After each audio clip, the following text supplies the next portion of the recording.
All right, it's so great to be alive to witness a very interesting day where we take a look at matters arising as far as football is concerned.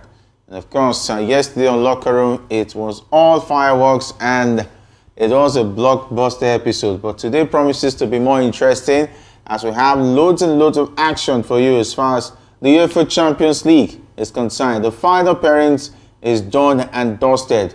It's Inter Milano, and of course, internationally, talking about for the Italians, Milano is in the final and they will play welcome to Paris Saint-Germain, and that game is going to be at the Munich Stadium, talking about the Allianz Arena. It's going to be in Munich, where these two teams will trade tackles. One has won the for me to hear, but definitely, I won't listen. I'll definitely bring the fireworks.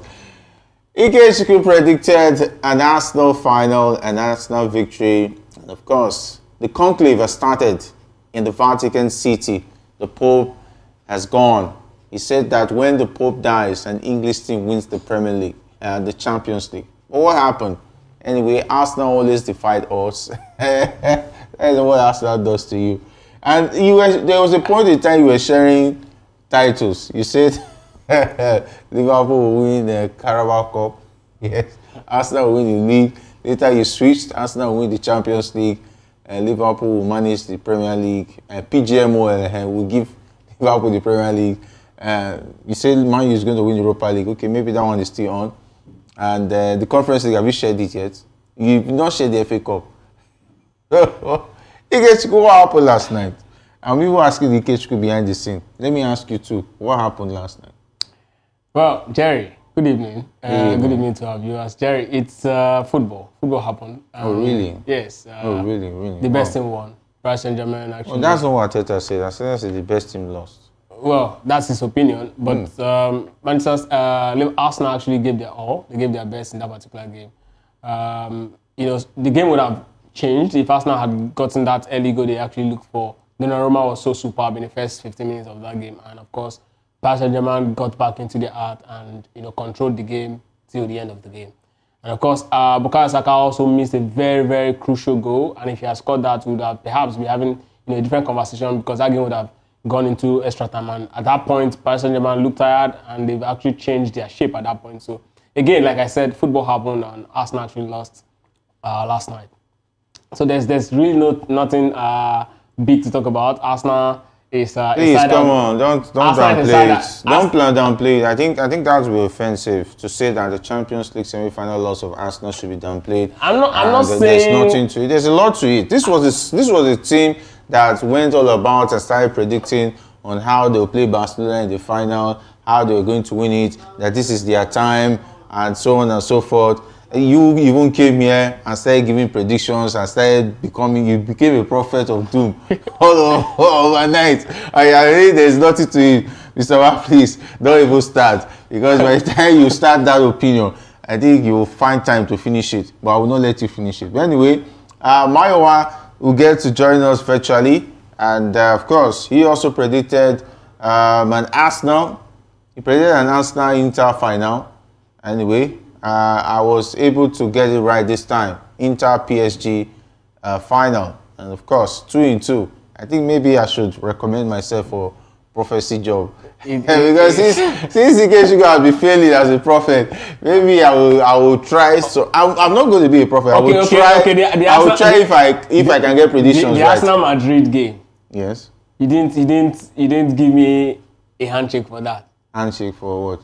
For the Arsenal Madrid game. I predicted that Inter will be in the finals. No, yes. It was later he started predicting. No, I predicted Inter will knock out Barcelona against Barcelona because they'll be in the finals. It was later he started. No, Jerry. From the beginning, I said Inter is going to actually go through to the final and they are going to lose to Arsenal. Congratulations. But of course, unfortunately, yeah, with Arsenal winning the Champions League. Obviously, I mean, I've not denied it. You said the Pope anytime Pope. Yes, of course, but I mean, sometimes Arsenal always spoils the fun. They defy every odds, as far as odds are concerned. So it's Arsenal's way. Well, perhaps it's going to be one of those finals where the recent losers of UEFA Champions League will be squared up against themselves. 2020 losers and against 2021 losers. Remember, Paris Saint-Germain lost 1-0 to Bayern Munich, and of course, in 2020, 2021, 2022 season. I'm seeing an Inter winning the Champions League. And I'm seeing PSG winning it. Yeah, because I think for Inter, for me, an Italian side, they have a way of winning things, mostly defying a lot of odds. And Inzaghi is one man I see as a true Italian manager who knows how to somehow. We saw what he did to Bayern Munich, and they know how to play attack-minded side. They know how to break them down and get the results. But you must give something to Luis Enrique as well. I mean, Luis Enrique is an attack-minded manager, and he's very, very experienced. If you watch that game closely yesterday, you understand that he won that game not because he had better players on the field, but because he was tactically more efficient than Arteta. And it's going to come down to that. I think he had everything that Arsenal did not have.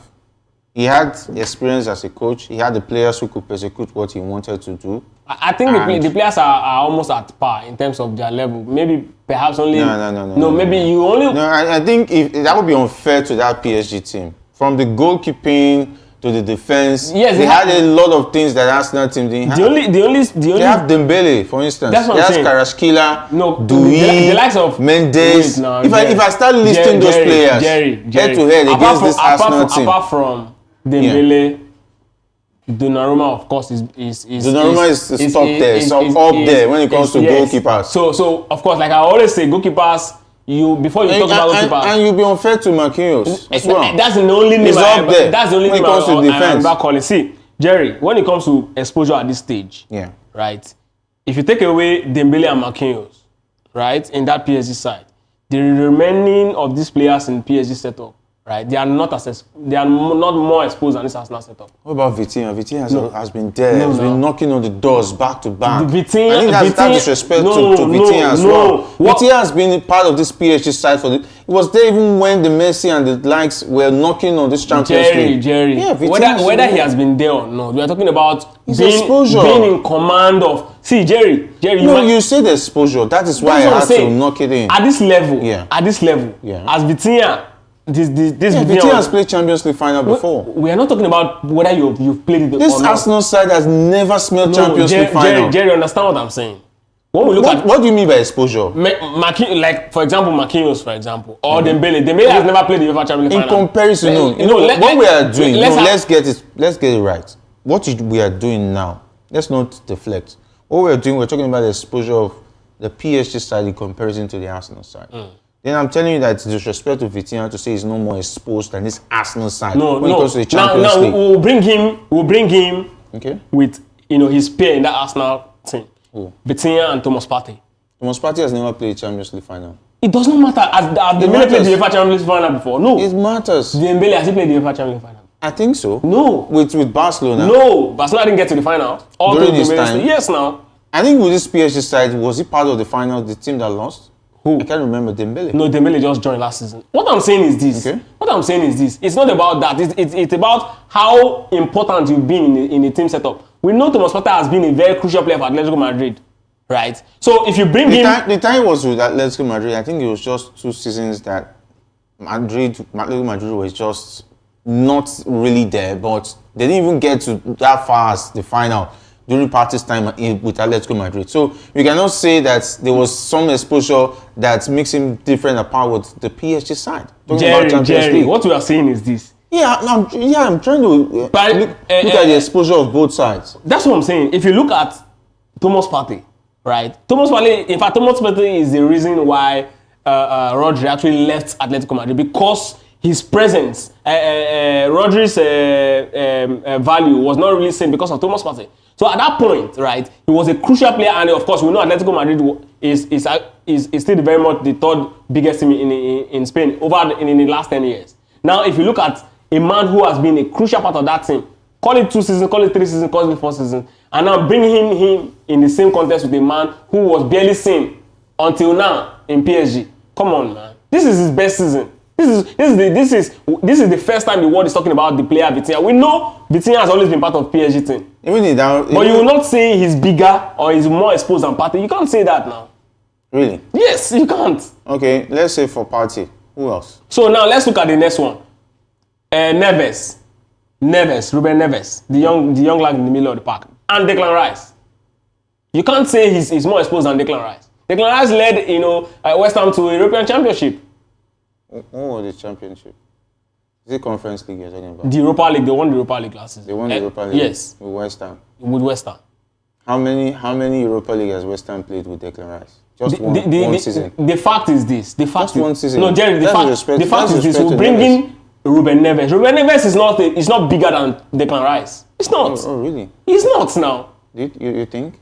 It's not. When it comes to the champion, the team who has been playing Champions League. It's the not. player has been playing Champions League. See, Jerry, it's not. See, the team might have been playing Champions League. He might be coming from a bigger state. Anyway, let's not dwell on that because there will be a lot of fishes to fry as far as Arsenal is concerned.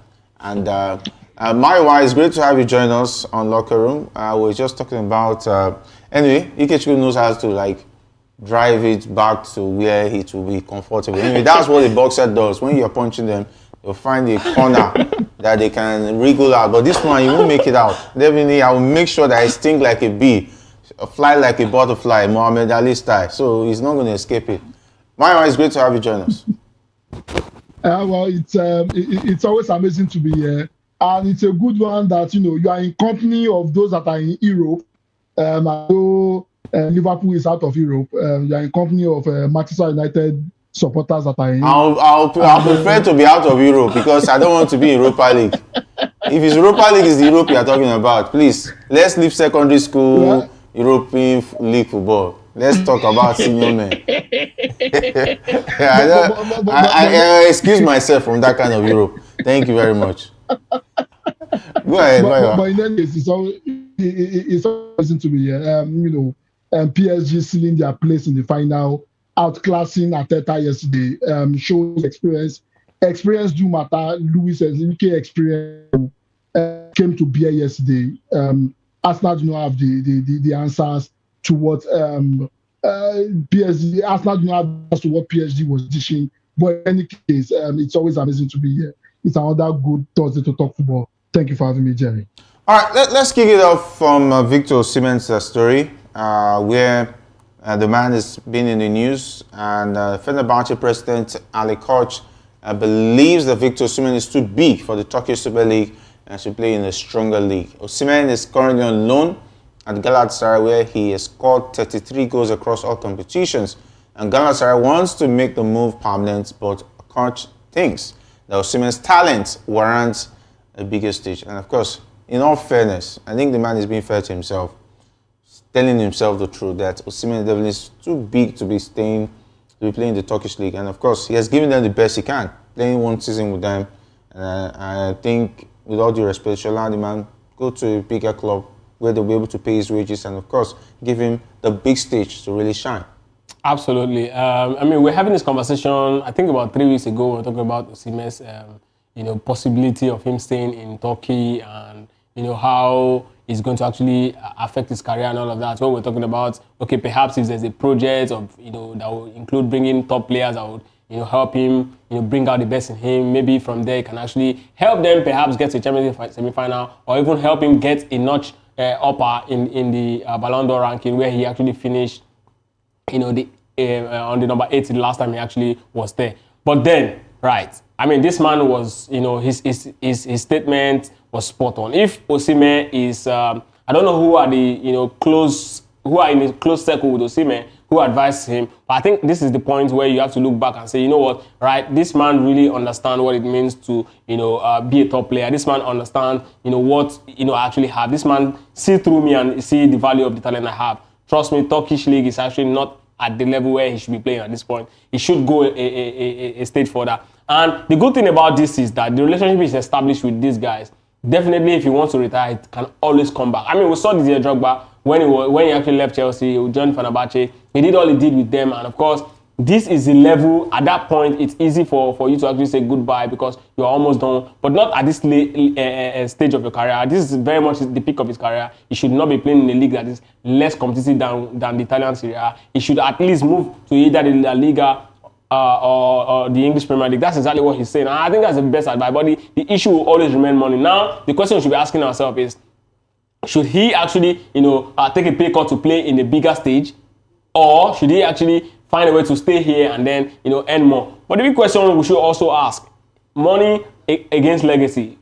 which is more better or which is most important for Osimhen at this point? For me, I'll advise to actually chase legacy, because definitely if he moves to a bigger club, maybe say England or Spain, if he plays this way in the first season, definitely other top clubs will come with bigger wages. And of course, that's exactly what he should be looking for. I don't know what the opinion of the advisor will be at this point, but for me, I think the man is spot on, and Osimhen should actually start packing his bag. He should, be looking forward to go to England or Spain.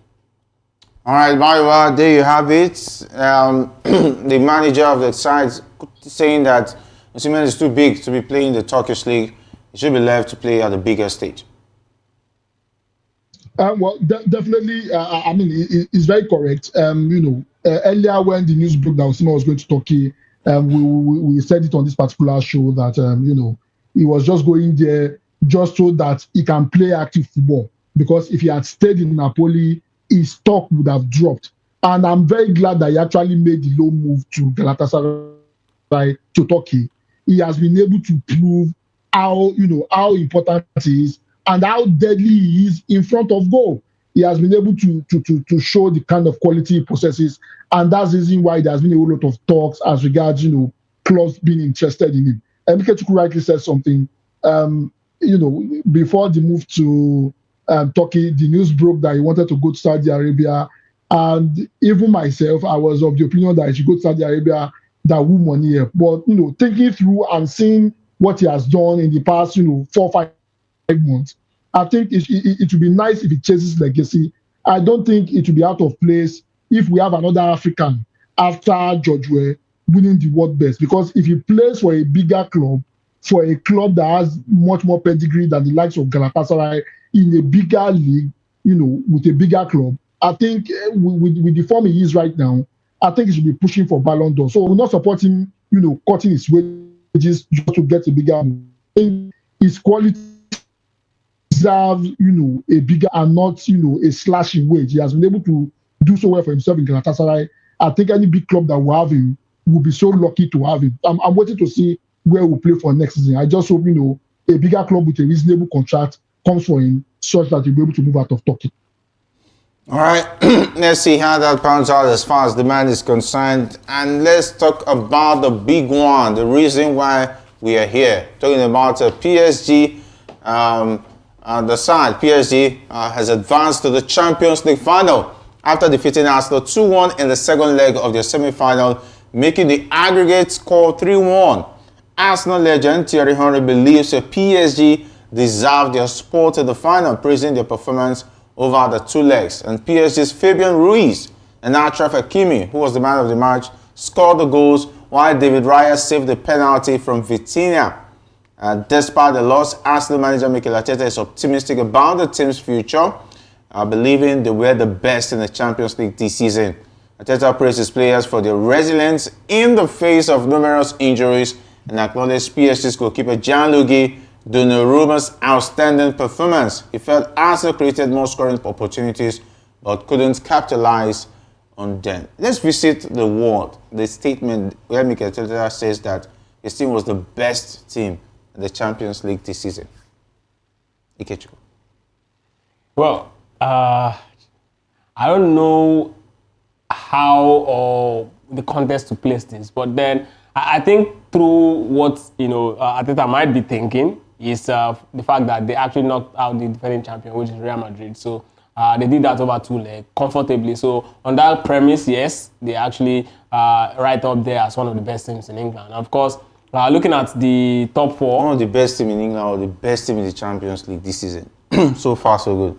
That's the question. The best team always win the competition. So they didn't win the competition. Obviously, they are not the best team. So, but like I said, looking through his whatever opinion is, they should give them the trophy as the best team for beating Real Madrid. No. When you beat defending champions, because you beat the defending champions. A lot of teams have beat defending champions before I didn't win it. Yeah, of course, that's what I'm saying. Does that make you the best team in the Champions League? No, like I said earlier on, the best team will always win the Champions League. So if you're the best, you'll definitely win the championship. That's how it is. If you're the best, you win the championship. That's why you're the champion. So they are obviously out at this point, so they are not the best. So I don't know why he's saying it. Perhaps just a way to encourage his young lads. It's actually a very painful exit, knowing that they defeated, the almighty Real Madrid, even right there at the Bernabeu. So I think it's a lot to take in at this point. They gave their all through the season, from the Premier League and to other competitions. They really fought hard. I think this is the very first time that Arsenal is really fighting to the end of the season. I mean, if you've been following Arsenal in the last 10 years, you know that when it comes to February, their season naturally ends. But this is very much in May, and they're still very much in the season. Of course, they lost yesterday, and that's the end of their season. Season always going to end, just like Netflix series.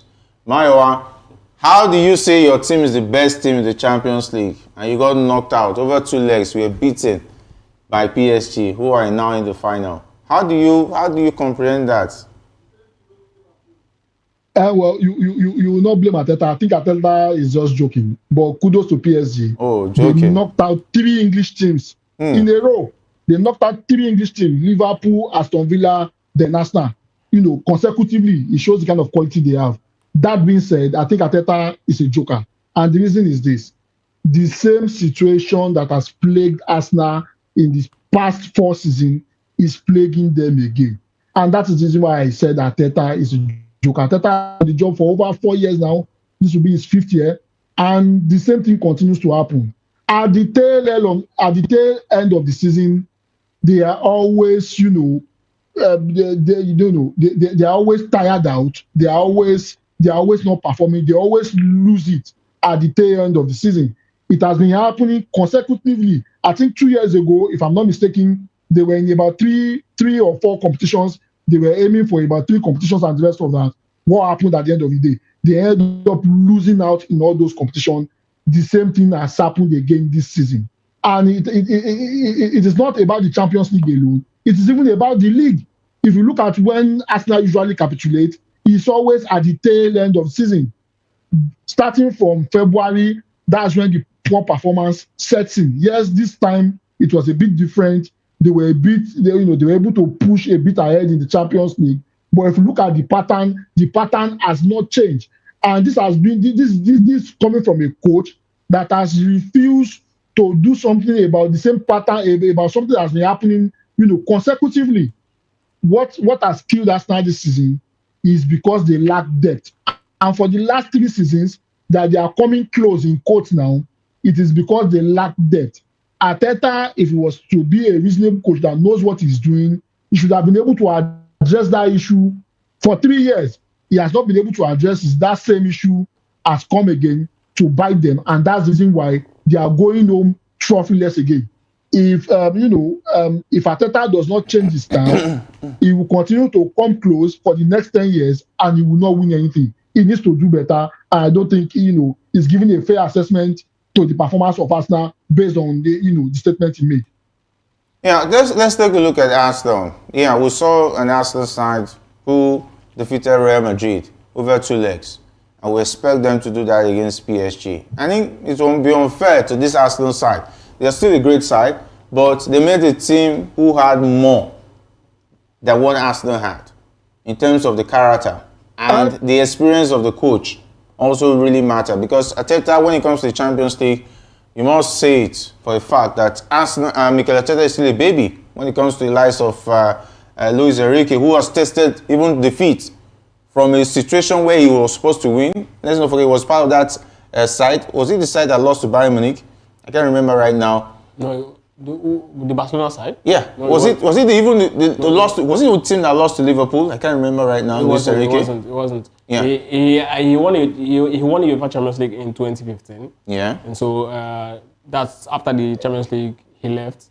I think the thing is right. Enrique as a manager is very well exposed. He won the treble with Barcelona.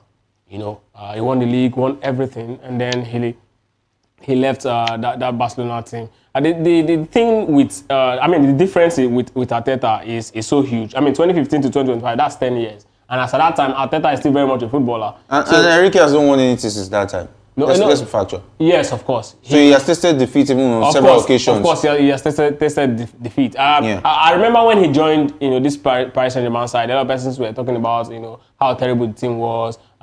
He actually struggled with Mbappe, if you remember last season, where I think it was even a bold move, letting Mbappe go. Yes, of course. So bold. you know, a lot of people were thinking, you know, this team is going to be, so useless without Kylian Mbappe. How are they going to? And they've even done fine. In fact, a lot of persons, you know, talked about, you know, the fact that this Luis Enrique cannot even handle this team. If you remember his first few games when he joined Paris Saint-Germain, they were struggling, so many, dressing room discomfort and so many things. So he brought in, you know, key players. I use the word, the likes of Ruben Neves. Many of these guys were actually not part of this setup. You know, gave the opportunity the likes of Dui and co. He brought in Kvaratskhelia. The team actually changed entirely, right? And if you look at this particular team, this PSG team, and you look at the team Luis Enrique won the UEFA Champions League with in Barcelona, the MSN, the Messi, Neymar, Suarez, you see a similarity, right? Kvaratskhelia is like the Neymar, Dembele is like the Messi, and of course the striker, what's this? The point man for PSG's name. This young man in from Bacola. This guy is like, you know, the man who just get the goals. Of course, their productivity level is not at the same level, but the way they actually move and of course how they press, everything. That Barcelona side in 2015, they press you, and when they gain the ball, their flank, their wide men, Lionel Messi and Neymar, very, very dangerous. So he replicated that particular team, and the way they actually hold on to the ball, you know, this guy is very much like Rakitic. I'm talking about Ruben Neves in this case, and of course Vitinha controls the midfield effortlessly like Sergio Busquets, and of course there's an Iniesta in the person of Fabian Ruiz. So if you look at that team, the composure and how this team is, and that team, you will see huge similarity. And of course, look at Mendes where he drives. That's exactly how, you know, Jordi Alba was actually moving at the point. Achraf Hakimi, of course, no invitation. Nobody needs to actually talk about Dani Alves. Of course, these guys have almost similar, you know, quality in the way they actually move, and the team, you know, is so, you know, well oiled that when a player is going out and no one is coming in, even with less pedigree or less quality, you see that the person fits into that particular box and does the same thing according to how the coach wants it. Enrique is right up there when you talk about managers who are actually tactically very sound. At some point in that game against Arsenal, you see that they were actually struggling. They're struggling to find their footing. But while they were struggling to actually find their footing, you still also see that they were controlling the ball. They ensured that Arsenal's wide men in Bukayo Saka and Gabriel Martinelli were unable to reach the byline, because Arsenal usually like to get through the byline to either bring in those crosses or, you know, find a way to Saka usually find a way to wriggle in and bend. But I think he was able to do that on 2 occasions. After that, he was not able to do anything, you know, productive the entire 90 minutes. So it tells you that he understood how they play, and he cut off, you know, their wing, and that was why Arsenal was struggling to actually play in the middle. And Martin Odegaard lost. I think after that Real Madrid game, he hasn't really been himself. And, you know, the Real Madrid, the Paris Saint-Germain midfielders actually contained him. They ensured that he was not able to dictate play. And Thomas Partey was a huge boost for them, because he actually helped them win a lot of ball in the middle of the park. If this particular game had ended, if this particular game were to be played without Thomas Partey yesterday, the scoreline would have been so huge, because he really, you know, did a lot of job. Of course, a lot of people were blaming him for that. The PSG still missed the penalty. Would have been 3-1 easy. If Thomas Partey was to be absent in this particular game yesterday, it would have been worse, because the guy actually did a lot of job. He ensured that the PSG midfielders were not comfortable on the ball all through 90 minutes. So it's one of those things that happens in football. I always say this, but then truly, I think I agree with you. PSG really deserve to qualify. They didn't just deserve to qualify because of this, but of course, how they've actually been able to dispatch 2 other, you know, English side in this competition before playing against Arsenal. I mean, they've really grown a lot. I was expecting Arsenal to also show, you know, quality. You know, you can't defeat Real Madrid and then sit back. Everybody wants to beat you. You have to really raise your game. But they didn't actually do it. In the first leg, in the first 30 minutes, they were jittery. In the second leg, they came out all smoking in the first 15 minutes, and of course, they went off again. I mean, that's not the way champions actually, you know, turn up for big games. But it is what it is. All right, Maiwa. We saw the PSG side with so much character, and they will now face Inter in the final of the Champions League. And for that PSG side, I think they really showed character. You just been mentioned the fact that they were able to beat 3 Premier League sides. And for Arsenal, I think at a point in time, they played to the gallery. They were trying to play PSG's game, talking about speed, compactness, and more passing. And of course, Arsenal, I don't know. I even saw Saka missing a golden opportunity. Yeah. And since then, it has become a meme. I saw one meme, Saka Manje. It was really funny anyway. So even compare that. Yeah, okay, go ahead, Bayo. Yeah, so the thing is this, and the reason why I'm faulting Arteta is this. Remember when the season started? Before the season started, we were talking about strikers. Arsenal need a striker and the rest of that. Does that team look like a team that actually want to challenge for anything reasonable? No. If you look at how Arsenal has been playing, apart from the game against Real Madrid, that they were able to raise their game. Look at every other game after the Real Madrid game. They are already showing sign of tiredness. There is no quality replacement for any of those players. You made mention of something which is very, very important. Ikechukwu made mention of something which is very, very important. If Thomas Partey had gotten injured before that particular game, PSG would have whitewashed Arsenal yesterday. Yes, he was at fault. That second goal, a lot of people might blame him. It is people make mistake and the rest of that. But apart from that, he was there, to break up play and did not allow PSG to be able to do what they wanted to do. If a Thomas Partey was injured, do you think there is a quality replacement that will be able to do the job of Thomas Partey? No. Odegaard, as since he came back from injury, he has not been himself. Who is the suitable replacement? The same thing with Saka. Saka got injured, and since he came back, to be honest with you, he is not the same Saka that was playing before the injury. A lot of people might not want to agree to that, but that's just the truth. It shows that, and Arteta has been with this team for over 5 years. The same thing has happened in the last 3 years, where at the tail end of the season, they get tired and they begin to lose, and they begin to, and they take their foot off the gas, and they end up losing out on major competition. It has happened three straight consecutively. It shows as Arteta is not, dealing with the problem, and going forward, that is what he should do.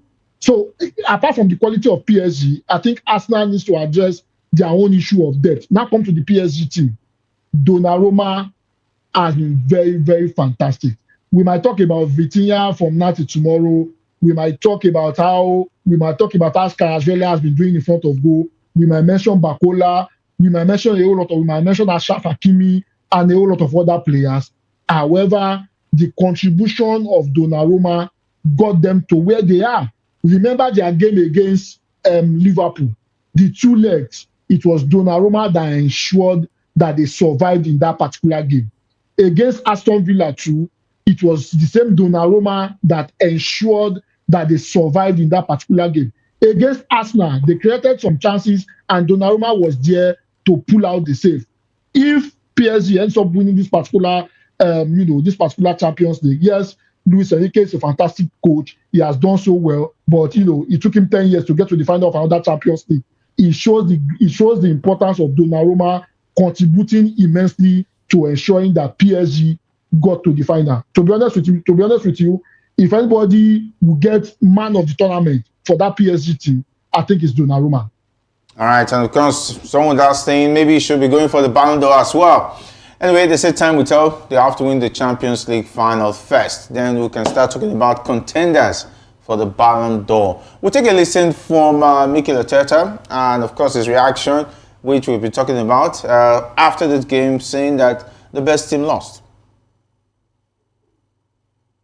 Are you happy, or have you seen enough progress with your team this season? 100%. I don't think there's been a better team in the competition so far, what I've seen. But we are out tonight. We deserve much more, I think, in both games. But this competition is about the boxes, and in the boxes there are normally the strikers most of the time, and a goalkeeper, and he was the best player in both games.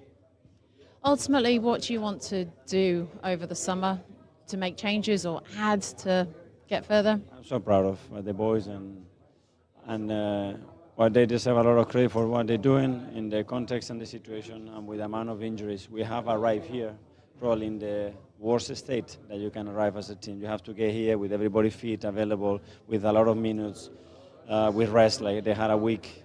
We come here in a completely different context and still do that. So that gives me a lot of positivity for the future. But tonight I'm very upset. I wanted us to hear from Arteta. He made mention of boxes, strikers in the box, and he made mention of the goalkeeper, and he said the goalkeeper was the best player in both games. I think he was referring to Donnarumma, if I'm correct. And talking about boxes, he made mention of the fact that strikers. For Arsenal, the only striker they had over both legs was, who I saw anyway, was Saka. Then the rest of them were just making up the numbers. I don't know, did the former Chelsea guy, what's his name again? Sterling. No, I'm talking about Kai Havertz. Injured. He was injured, okay? If it was in those two games, was he going to make any difference? I really don't think he's really going to make a lot of difference in this. Then for Martinelli, who I believe over both legs, he was just average. No, Martinelli, I don't think he's supposed to be a starter for a top team at this point. I don't know. I would have read his Trossard starting in that game. I don't know why. I don't really think there's any difference. I mean, for me, if I'm to pick somebody to play from the rear, from the wide, I'll always go for Martinelli ahead of Trossard. Over Trossard. Yes, but Trossard would have been a better player at the center, right? Instead of Merino, because Trossard is more of an attacker than Merino. So I don't know. It was more like an experiment. Yes. Hoping that it's going to work out. Because it has worked over time for Arteta. Merino has been instrumental. If you remember, I think against Real Madrid, they got a goal, right? Yeah. So these things, sometimes when managers see that it worked, they keep, to plan. But unfortunately, you are up against a team. When you're winning the Champions League, that should not be a kind of experiment. You should go for a long run, Well, because you get found out by compact teams like PSG, who have a compact team. Taking a look at their centre-back pairing, definitely is one of the best in the Champions League this season. That was actually not the plan, really. But the thing is, right, managers, when they, start up something and it's working for them, they can tend to, stick to it. Again, right, the idea of the false nine is already a thing, right? And Merino is actually adding more numbers to the midfield, and of course helping, going forward. And it's helping them to actually keep balance, And, when you have a player like that who is naturally a midfielder, when you track back, when you are in defensive position, it helps you to actually shield, knowing that they also have, one of their key defenders out in Gabriel. It is that when you're playing a very difficult side, like PSG, for instance, who's compact both from the midfield and down to their defense, you need options like PSG already has. They have Kvaratskhelia who can score. Fabian Ruiz can even come from the midfield and score. Even Vitinha can also score. Doué is a threat on goal. Dembele is a threat on goal. So there are a lot of wide options. And that is one thing Liverpool does not even have. That is why you could see that they could be able to outwit Liverpool. If Donnarumma could actually shine. And I don't know. Anyway, when they play Inter, I'll be able to really see whether Donnarumma will have all of that. Because he's going to be having to deal with multiple threats at his goal. That is what Inter has. And if you want to win the Champions League, you don't need to have just one or two threats. You need to have multiple threats at the goal. When you are facing a goalkeeper as good as Gianluigi Donnarumma. And Maiwa, he made mention of boxes. Whose fault is it that he didn't sign options who could actually give him goal threats going forward when you play teams like PSG? He made mention of a couple of things, more than boxes. He mentioned boxes. He mentioned Donnarumma, which is goalkeeper. And he also mentioned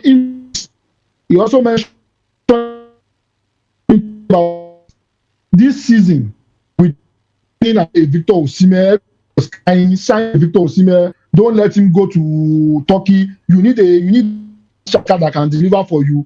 You want to bring a Kai Havertz to play first line for you. Kai Havertz is not a striker. I will say, what striker is it? Even the great Guardiola had to sign an Haaland and not another striker to be able to win the Champions League. The bottom line is this: Arteta's stubbornness, is costing him the glory. If I will put it that way, his stubbornness that this is what I want to do and I will stick with it, as scattered everything he's been able to build for the past 3 years. And if it continues this way, it will continue again next season. How do you win the Champions League without having depth? How do you win the Champions League without having, an out-and-out striker? It doesn't make any logical sense. Apart from the fact that, PSG, yes, if you remember when the Champions League started, even PSG was not even supposed to qualify. They were struggling in their group. And as time goes on, they started growing. They started growing.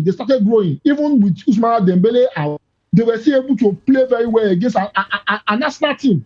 It shows the kind of depth that Luis Enrique has been able to build for the PSG team. Can you say that for Arsenal? No, that is not the case. So to be honest with you, all what has happened to Arsenal is Arteta's stubbornness, and I hope during the transfer window, somebody at the board level is able to convince him to look at it from another perspective. If he continues to stick with his own perspective of how he sees football, he will never win anything.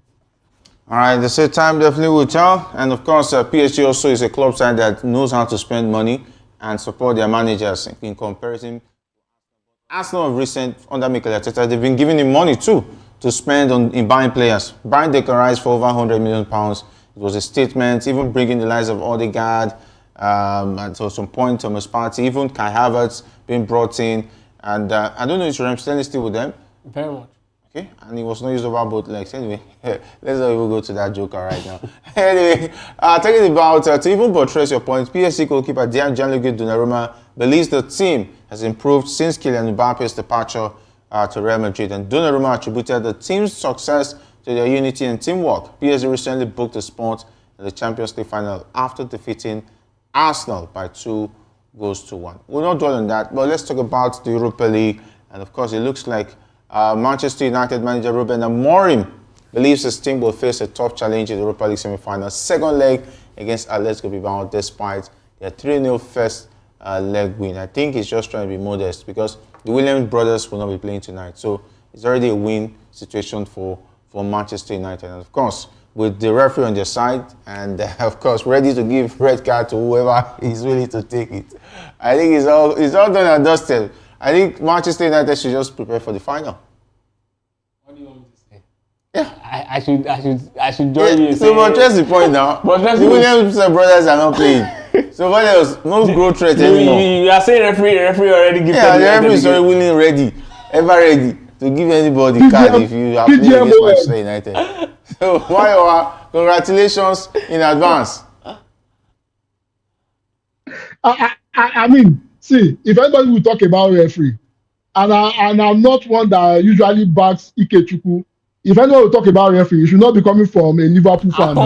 We know what PGMO did for you this season. So, I mean, you should not be talking about only Salah 9 penalties. You've been benefiting from woeful officiating in the Europa League, and you can even don't come worry, see, Jerry, and you deny Jerry, it. One day we'll look at all Premier League games. Go and watch all the Europa League games since Amorim stepped in.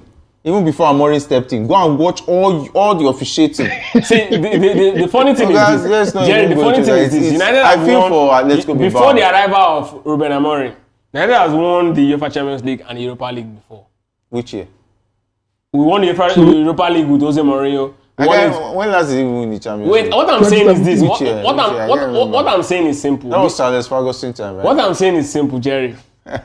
We are serial winners. We know how to win this particular. Serial winner. That's an abuse of the we know how to win this particular championship. No. The last time we won it, nobody said. That's an abuse of serial winner. Please, there are some words you don't use for a team like Manchester United. How? You cannot say they are serial winners of the Europa League. Come on. No, I'm not saying European. What will you now say about Sevilla? Jerry. Sevilla are just winners. You are trying to deflect. Who is deflecting? I said we are serial winners. I didn't say serial winners of Europa serial League. Winners where? Yes, how? How do you define serial winner? We've won so many trophies. That makes us a serial winner. No, you are not a serial winner. Yes. That's in the past. That's in the past. You can use that terminology for Manchester United under Sir Alex Ferguson era. But in this era, you are not serial winners. How? You have been serial losers. Oh. okay. You are a serial loser now. Jerry, wait. Since Ferguson left, Jerry, what have you won? We've won the Europa League. You won Champions League. We won the Europa League. Come on. We Europa won League won. One Europa yes, League. One Europa League. So that makes you a serial winner. No, I'm saying we are serial. Jerry, forget. Okay. So let's see. Let's even winning this is conversation. Winning is in our DNA. Yes. And so the fact that you're trying to the fact that you're trying to wrap our victory, for a team behind the whistle of the referee, for a team that virtually escaped relegation in the Premier League. How? And you're calling a serial winner. What do you mean escape relegation? How? Tell Where us. what now. position We are are you on? 15th. What position are you on the We table? Are we 17? We are 15th. 15th. What team? What position are you on the table? Are we 17? Do you have to be That's 17th? that's what you A call. team that is 17th is already relegated now. No, it's 18, Yes. 19, 20. 18, 19, 20. No. Yes, 20. 17 is virtually relegated. Then- Yes, now. Jerry. See, any team between 13, 14, 15, 16, 17, Are you- they escape relegation. Jerry, Do you know that? are you aware? Do you know that? Are you aware if How we, many points are you above relegation? Jerry, are you aware if we win this, Anyway, let's this, talk about the this conference champions, league. this, Since you have this won the Europa League League today? there's no conversation I in know, Europa Jerry, are League. you aware if we win the Europa League this But why season? Why is we are Amorim? the second most successful team in England. Mayowa, This why is Amorim being playing mind games and say that they will have to struggle to make it to the final when you already know the obvious? No, I mean, see, he's very right. Manchester, you see, the thing is in as much as banter aside, you know, Manchester United they are very inconsistent. They can turn up today and you'll be surprised that Atletico will score 3 goals in the first half. So I don't want to blame him. We have seen them perform poorly. So he's right to say that until the final whistle of the game, I don't think we are in the final yet, as in banters aside, to be honest with you. Gbagbe. You guys have done Just you guys have done the work. You have settled everywhere. Jerry. What is settled? Gbagbe. Jerry. Don't even go there. Don't Gbagbe. What is settled? Don't even just don't paint around the bush. Do you know if Let's talk about Conference League. Chelsea manager Enzo Maresca believes winning the Conference League would be a significant statement for the club, proving they are back after a period of struggle. Come on, I think this is a joke. For a team spending so much money on players, and you are saying meaning is a significant statement for the club, Jerry, proving that they are back. No, Jerry, I agree with him. Now, this is where I agree. You are the reason why this kind of coaches will just come and Jerry, start saying spewing nonsense, and people will take it. No, Jerry, see, when a team wins a championship, no matter how small, right? This secondary school wait, conference. Jerry. Conference is secondary school league Jerry, now. no matter how small, there's a Okay, wait now. Okay. There's a level of confidence it breathes into the team. Again, look at this Chelsea team. They are young. Most of them have never won a championship before. This sort of championship will make them start believing that they can actually go for more. Oh, okay. You might not see it that way because, of course, PGMLO, but for them, Well, I don't know. PGM won the Champions League for Liverpool. for them, Is that what you're saying? they're actually going to grow into character and trust me, next season, they're going to fight for You are the the Premier one. League. You are the reason why Maresca will say this Jerry, and you accept it. Before you count 3, you Anyway, have to count 1. This is the 3rd tier of European competition. Now, if they win this one, it's going to give them confidence to believe. And for Maresca level, that's Maresca's level. Yes, he can. No, for the players, these guys are quite young. Many of these guys are young. Aside Cucurella, none of them have won a championship before. Anyway, I wish them all the best. Anyway, Mayowa, it's been awesome having you on the show today. And of course, big thanks to CKHQ for being a part of the show. Of course, CKHQ behind the scene. It's also been awesome, you guys making sure the show is great. And of course, big thanks to the likes of Alex and Victor, as well as Jeremiah. And up next is Political Lens with Chukwuma Okoro. My name is Jerry. I'll pay your eyes. Saying stay safe, and if not, it's not all, do it the sport way.